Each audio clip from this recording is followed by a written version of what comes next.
več ali manj veš, ne, Skandinavke veljajo na splošno za najlepše, pa je vprašanje, če je to res, no. Ni, spet nisem bil. Že tudi v Italijo, če greš, vidiš kar kakšne lepe punce, ali pa kamorkoli pravzaprav, no. Dalmacija. Jaz sem mislil, da boš prvo rekel, da so Slovenke najlepše, ne? So? Ja, zdaj pa vam vleko, ja. Ne, so kar nadpoprečen, bom rekel. No. Da bom rekel, so najlepše na svetu, pa se veš, kako je. Od ene do druge se spreminjajo do nekakšnih splošnih. No, spoznal si jih ogromno in če bi pa rekel tako, najbolj te je pa presenetila katera?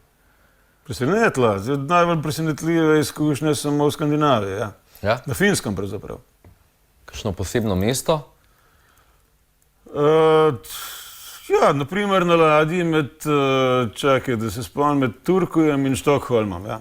Se pravi, z Finske na Švedsko. Okay. Ena skupina nogometašic, ki so bile na nagradnem pač izletu iz Finske na Švedsko.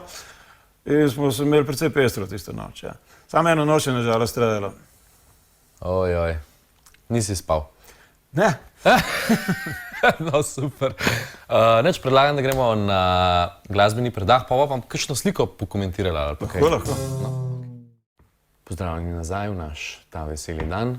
Janin, povej mi, katero deželo še nisi uspel obiskati, pa si jo ful želiš? No, zdaj ful želim, bi težko rekel, ampak, no, Mongolijo mogoče, no. Drugač pa v Avstraliji še zdaj nisem bil. Precej velika dežela. Od vseh teh? Od vseh teh še nikoli v Avstraliji. Zakaj pa ne? Kaj vem, ni toliko eksotično, mene bolj eksotika privlači, vse je, pokrajine imaš fantastične, ljudje so pa precej nam podobni, tisti aboriđeni so pa nažalost že precej civilizirani in nažalost tudi doskrat pijani, tako da, ja, to je prav velik problem. Ja, tako kot ameriški indijance, zgubili so svojo kulturo, tata nova jim ni všeč. In se zapiješ. Ne, pa se jih je veliko, ki imajo normalne službe, ampak pač poskušajo se obnašati kot belci, kar pa ni v njihovi naravi. Belci smo kar precej težav naredili po celem svetu. Ja, to pa je. Kje si bil pa razočaran? Nad ljudmi? Nad celotnim obiskom. Ja, razočaran. Težko reči, da sem bil prav čist razočaran. Recimo, nimam najraje muslimanskih držav, Istočasno grem pa zelo redke, ker so med redkimi državami, ki se ne spreminjajo tako hitro kot kakšne druge.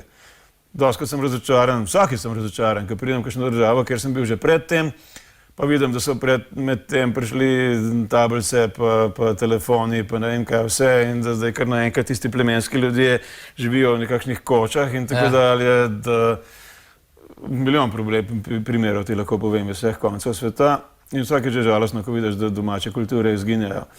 Ampak kaj češ, globalizacija, proti kateri ne moremo nič.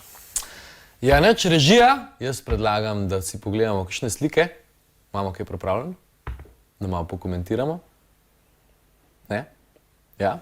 Evo. Dajva malo. Ja, tehle slik sem precej predlagal, pa pravzaprav niso take, ki bi kakšno ne vem kakšno zgodbo pripovedovali, ampak so iz raznih koncev, pa so bolj vizualno zanimive, zato da ne bojo ljudje na enih dveh obrazov gledali ves čas, da malo popestrim. Drugač pa se po mojih lahko kar spustimo, da se vrstijo. No, tole recimo bilo v Etiopiji, tisti srednji sedeči sem jaz. Takih letankov je kar nekaj. V Etiopiji namreč je pred nedavnim divjala vojna med Eritrejo in Etiopijo samo, pod vplivom svetovnih sil, jasno, tako kot vedno. In je teh letankov ostalo na bojišču kar krepko veliko, pa bi verjetno bilo dražje jih prenesti nekam pa pretopiti, tako da so kar pustili tam, kjer so. In jih je zelo veliko na vsakem koraku. Tole je pa sprehod.